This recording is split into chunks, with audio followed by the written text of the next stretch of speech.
Good morning, everyone. If I could please have everyone's attention.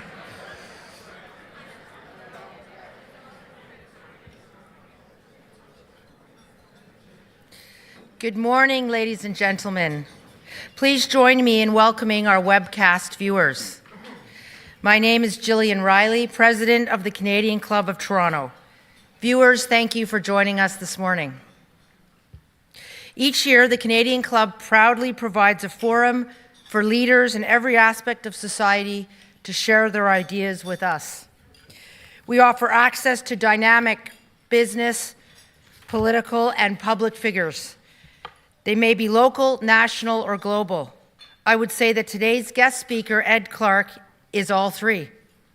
Before I formally introduce him, allow me to quickly outline a few of our upcoming events that I hope you'll join us in. On Monday, October 23rd, the Honourable Bill Morrow, Ontario's Municipal Affairs Minister, will be at our podium. And on Tuesday, October 31st, Sarada Perry, former speechwriter to President Barack Obama, will join us. To order your tickets or to learn more about the Canadian Club, please visit our website at canadianclub.org. You can also join the conversation via Twitter and Instagram by following us at CDNCLUBTO or by using that hashtag. And now let me introduce this morning's guest speaker. Paddling the Amazon. It's an intriguing title for today's talk. The storyline is being played out here in Ontario, obviously not in the rainforest. The world's #1 online retailer is searching for its second headquarters, and the bidding frenzy has begun. Cities across North America are vying for the chance to attract the multi-billion-dollar company. The opportunity calls for a seasoned advocate and champion for the province. This is where Ed Clark, Premier Kathleen Wynne's business advisor, enters the storyline. He is working diligently to help attract Amazon to the Greater Toronto Area, where the region boasts many of the criteria that the mega e-commerce giant seeks. Ed might have retired as president and CEO of the TD Bank Group 3 years ago, but his schedule, as he just told me, has never been busier. He provides strategic advice to Premier Wynne about how to grow our economy. He is stewarding the Amazon bid, and he still finds time to provide philanthropic leadership. The award-winning business executive is a member of the Chair's Advisory Council for Habitat for Humanity Toronto. He also supports Wood Green Community Services and Eagle, the national charity that promotes LGBT rights. The Canadian Business Hall of Fame inductee is a member of the Board of Trustees of the US-based Brookings Institution. He also serves as director of Thomson Reuters and chairs the Vector Institute. We're absolutely thrilled to welcome him back to the club to share his Amazon story. Ed Clark, the Canadian Club of Toronto's podium is all yours.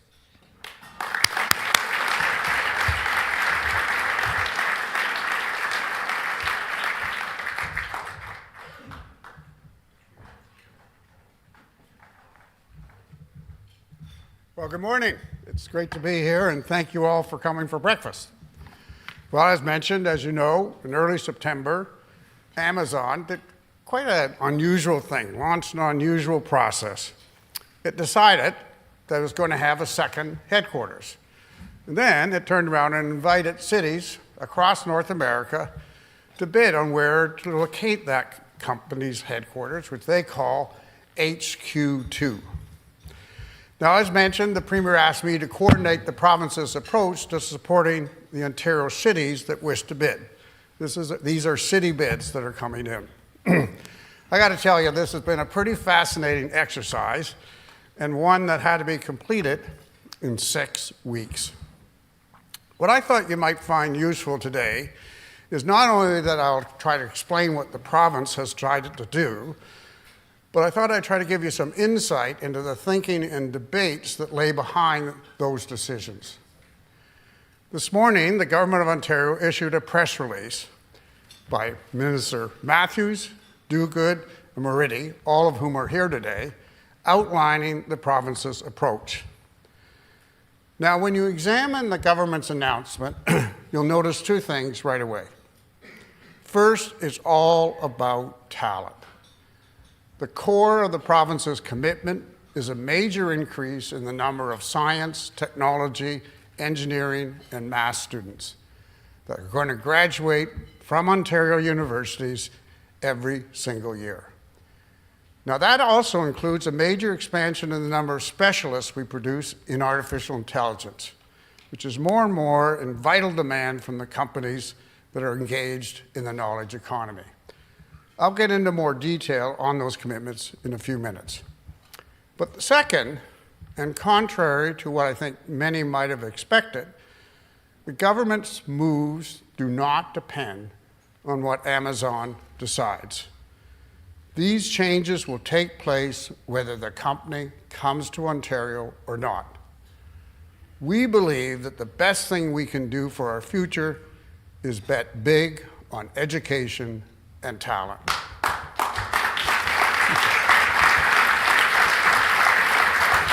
And that was Brad that led that, not Deb Matthews, University Minister. And as it happens, the same strategy that was what is good for Ontario also turns out to be the thing that's most appealing to Amazon. Now, what is Ontario's core advantage? Great talent at a very competitive cost. And that's an edge the government is determined not only to maintain, but to sharpen. So let's also be clear then what's not on the table. The Ontario government is not offering any new financial incentives to Amazon, nor any incentives that are not available to others who seek to grow or locate jobs here. I got to tell you, as a businessman, I really like this approach.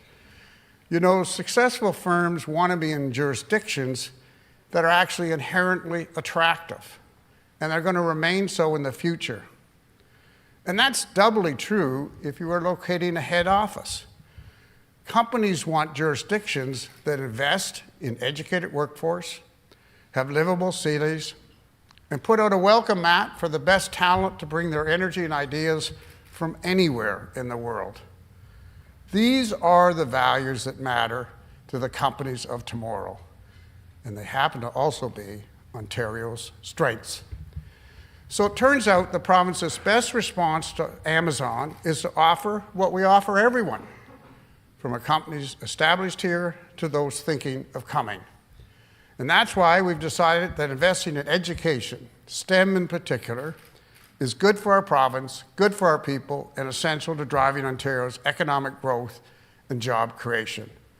And I repeat, the province is committed to doing this whether Amazon comes or not.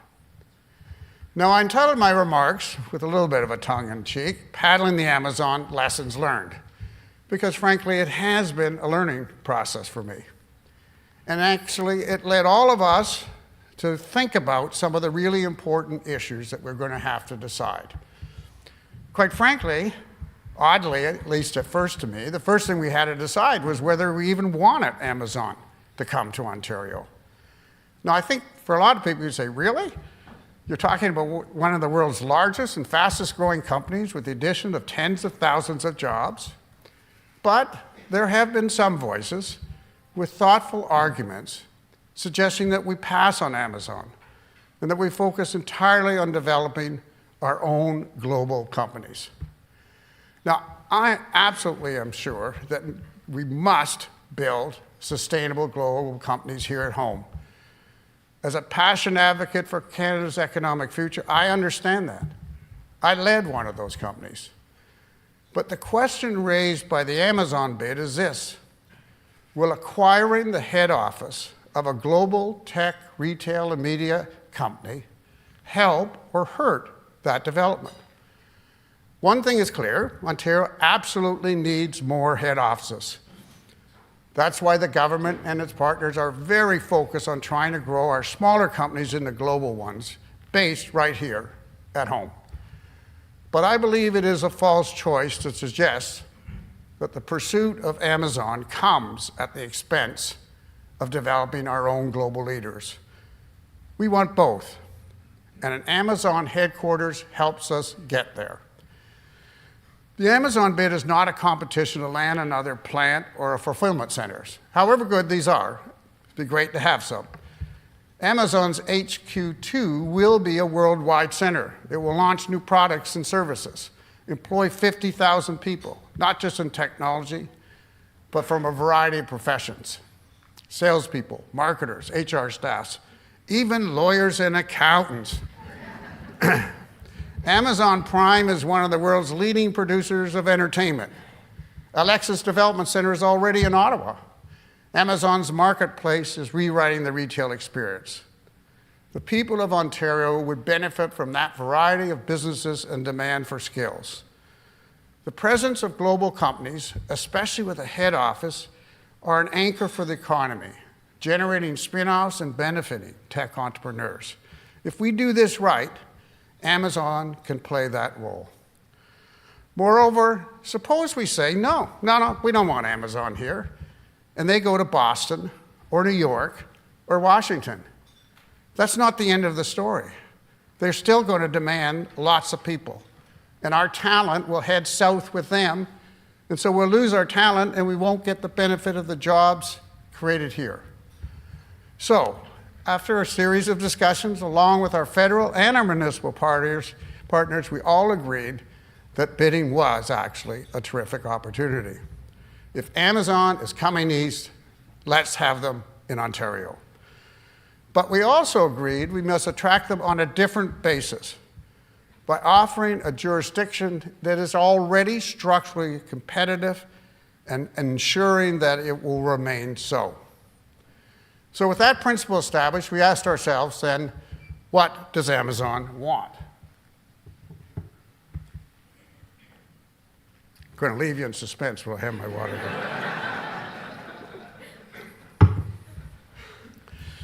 Well, if I were the CEO of Amazon, I would pick a place where I'm sure I can get my hands on all the talent I need. Not just now, but as I grow in the future. And I want that talent at a cost which gives me a competitive advantage. And just as important, since this is my headquarters, I want a place that my employees will be happy to stay and make their home. You're deciding where to put half of the key people who will run your company for the next 50 years. My head office has to be a city where I don't have to convince my people to come. I want them clamoring to go there. Amazon is a knowledge company. Talent is its lifeblood. The challenge it faces is whether it can get that talent while based solely in the United States. We all recognize the political issues for Amazon to pick a location outside the US borders. It's a big obstacle. That's no secret. We know that the ultimate decision may not be based on business metrics. And these days, obviously, politics south of the border are a bit unpredictable. I didn't tweet anything this morning, trust me. But should it come that Amazon decides to come here, they can get the smart, skilled workers they need by being based in Canada. From here, companies can hire from our great workforce, and they have access to a vast pool of talent around the world that's proving harder and harder to attract to the United States. Now let me give you a business framework around the decision that has to be made if you're running Amazon. These numbers are rounded, but they illustrate Amazon's key decision-making points. Using the company's own data, the plan is for 50,000 employees to occupy 8 million square feet of office space. If all that space is rented, real estate costs would be about $500 million a year, including property taxes and electricity costs. On the other hand, Amazon's salary costs would be about $5 billion a year. So do the math. Real estate is just 10% of Amazon's expenses. The rest is the cost of talent. So it's not hard to figure out what matters here. The key is access to talent at affordable costs. If you can offer Amazon talent at 30% less than the other jurisdictions that are bidding for this, the savings are staggering. $1.5 billion a year, every single year. As a businessman, I got to tell you, $1.5 billion, serious money, that gets my attention. And in the competition for workers in the knowledge economy, it gets more and more important to offer people, millennials in particular, a certain quality of life. You need a place with the right social conditions, lifestyle, a place where people want to live. Finding a jurisdiction that is willing and in the fiscal position capable to invest in those things, and you have now found the best place to put your head office. So, how does Ontario stack up? Well, we can thank Amazon's rather unusual search process for one thing. They have forced us to look hard at Ontario's qualifications, to measure how we compare against others, and to see where we could do better. Now, I recognize in the true world of politics, there will be lots of people in the business community that have lots of policy disagreements with the Ontario government. That's not surprising. They can feel free to press hard on those points.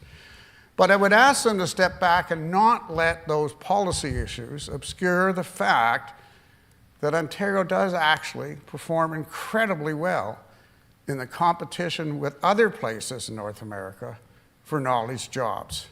Let's just do the numbers. No country in the OECD has more higher education graduates per capita than Ontario. We have the largest cluster of ICT firms in North America outside Silicon Valley, and our cluster is growing very fast. Between 2010 and 2015, Ontario created more than 77,000 jobs in the information computing and technology sector. How big is that? Well, that's more than were added in New York and Massachusetts combined. Ontario has an unbelievable future pipeline of talent. Our 15-year-olds perform well above their American counterparts in science, math, and reading skills. As you all know, we have great universities and intellectual institutes across the province. And this talent is more competitively priced than anywhere in the United States. A software programmer in Ontario costs you 34% to 38% less than in Boston or in New York. And as all you know, we pay lower corporate taxes here than they do in the United States. And it's anybody's guess whether in the end the US Congress can find a way, have agreement on tax reforms to get where we already are in our tax system. Immigration, of course, is another huge advantage that we have. We can supplement our homegrown talent with a supply of skilled workers from elsewhere. And with the changes that the federal government has made, we can do it quickly. Rather than closing the door on smart workers from around the world, as some places are clearly doing, Canada's federal government has streamlined the process to bring in the workers that businesses need, most in as little as 2 weeks. Story after story I've heard from entrepreneurs of how this system is actually working. Ahmed Hussain, Canada's Minister of Immigration, has promised to work with Ontario to meet our talent needs by expanding temporary and permanent resident pathways for qualified immigrants. And what does that mean? That means Ontario then can dramatically increase our number of international students because we will have a route to offer them permanent residency. Now that welcoming approach, you know, is no accident. It is really part of our DNA as a province and country which understands that good immigration policy, like good social policy, is vital to our businesses.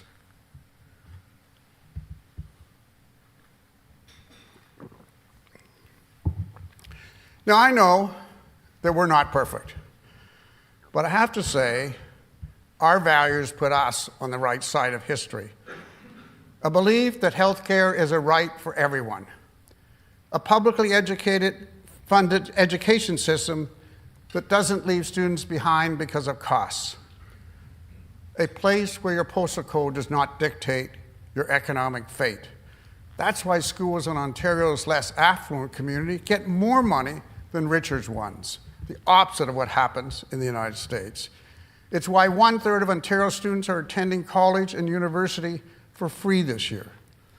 The American dream hasn't died, it just lives here in Canada.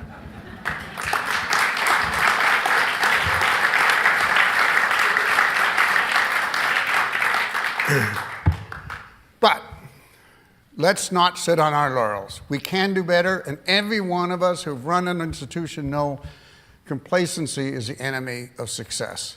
So we must do better, which is why the Ontario government is making these commitments today. The announcements made by the ministers build on a decade of Ontario's commitment to the knowledge economy. It's allowed the province to produce 40,000 STEM graduates a year. That's the second highest number per capita of any jurisdiction in North America. But we are going to do more. Today's announcement will increase Ontario's 5-year target to 50,000 graduates a year.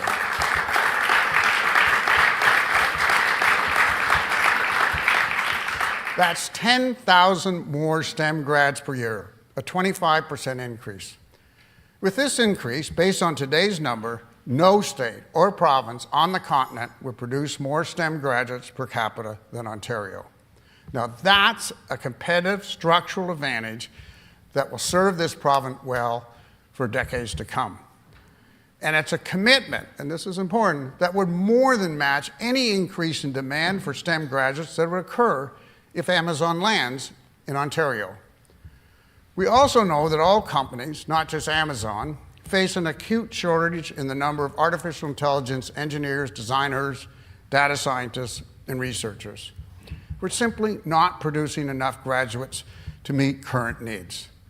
So today, the Government of Ontario has committed $30 million to the Vector Institute for the next 3 years to work with schools across the province to accelerate the number of professional applied master students that we graduate in AI. The goal is that within 5 years, we are graduating 1,000 applied master students in AI annually.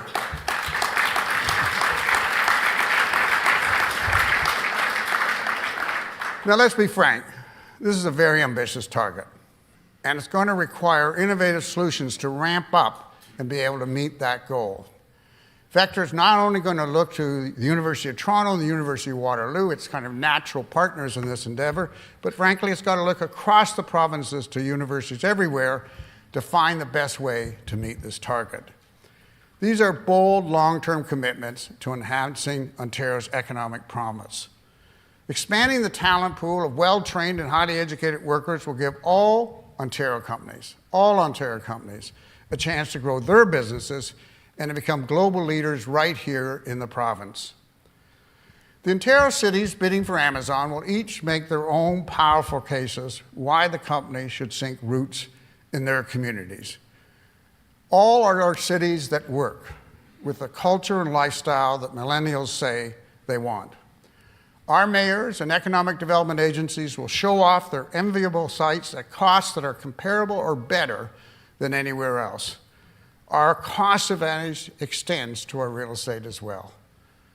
To back that up, they can point out to Amazon that Ontario is in the 4th year of a massive infrastructure investment, $190 billion over 12 years.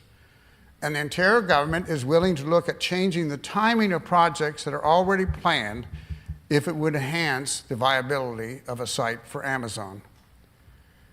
And every bid is built upon that same province-wide advantage, the high quality of our talent in a society that values the building blocks of a knowledge economy. Those of you who've heard me speak before know why I'm animated by the urgent need to build the knowledge economy of tomorrow. You know, it's sometimes hard when you're in the middle of something to recognize an economic or technological revolution. For those of you who are checking your phones right now, because you're getting bored with my speech, try to remember that just a dozen years ago, the first iPhone had not been released. And Netflix, I can tell you, was still mailing me DVDs. And back in 2005, Amazon, that company all the fuss is about, had respectable sales of $8.5 billion. Last year, $136 billion. The speed of change underscores the urgency to act.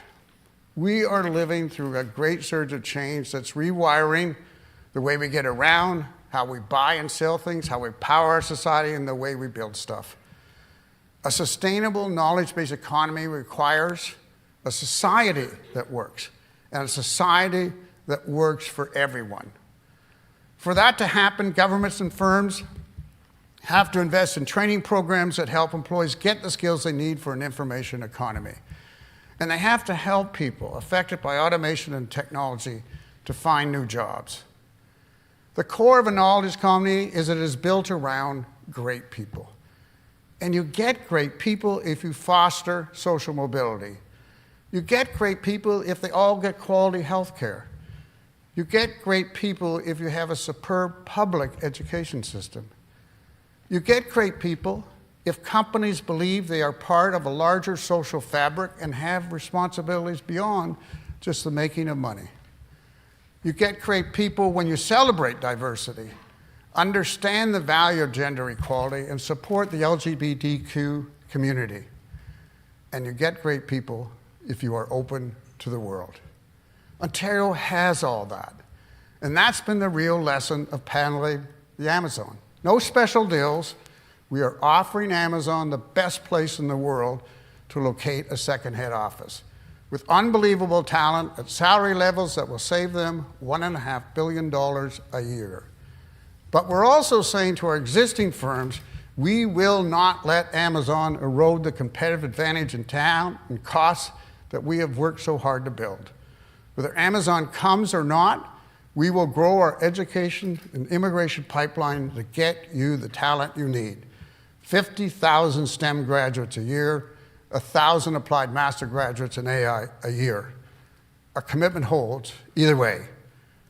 We have something precious here in Ontario, and the way to preserve what we built is to master today's economic changes, just as our parents and grandparents met the challenges of their time. Building the knowledge economy is Ontario's next big challenge. We can do it, and we will do it. Thank you very much.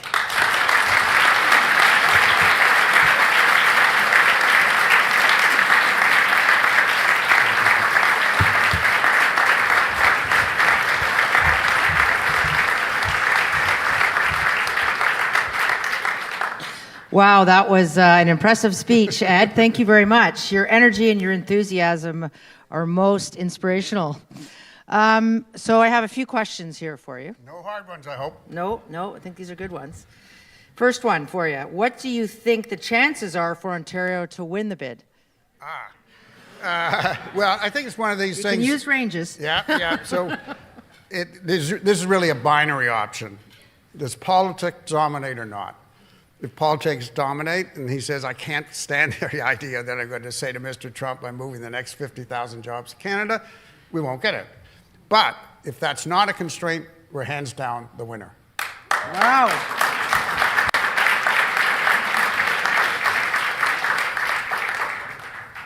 Okay, here's a nice one for you.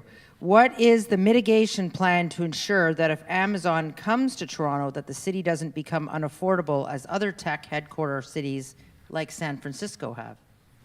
Well, I do think growth has its issues, and I don't think we should round the corner that it does have its issues, and we're going to have to sit there and say, how can we spend? What's interesting is the issues are around residential, not commercial.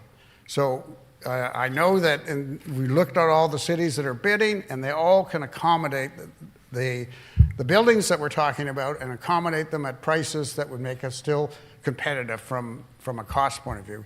So I think the real issue that we're dealing with already is that our cities are growing very fast, and we're not growing the housing stock. And I think that is a challenge that we're going to have to put to the government and tell them, get going on it here.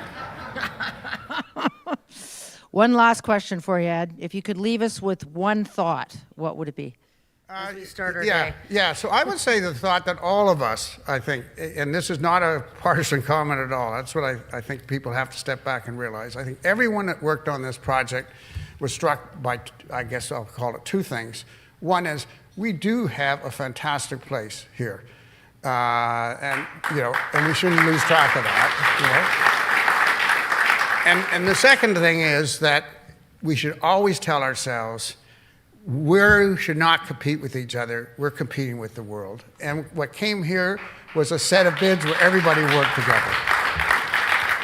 Excellent. On behalf of everyone here in the Canadian Club of Toronto, thanks for kickstarting our day. I have to agree with you. I think we're living the American dream right here in Ontario, and you certainly showed us that today.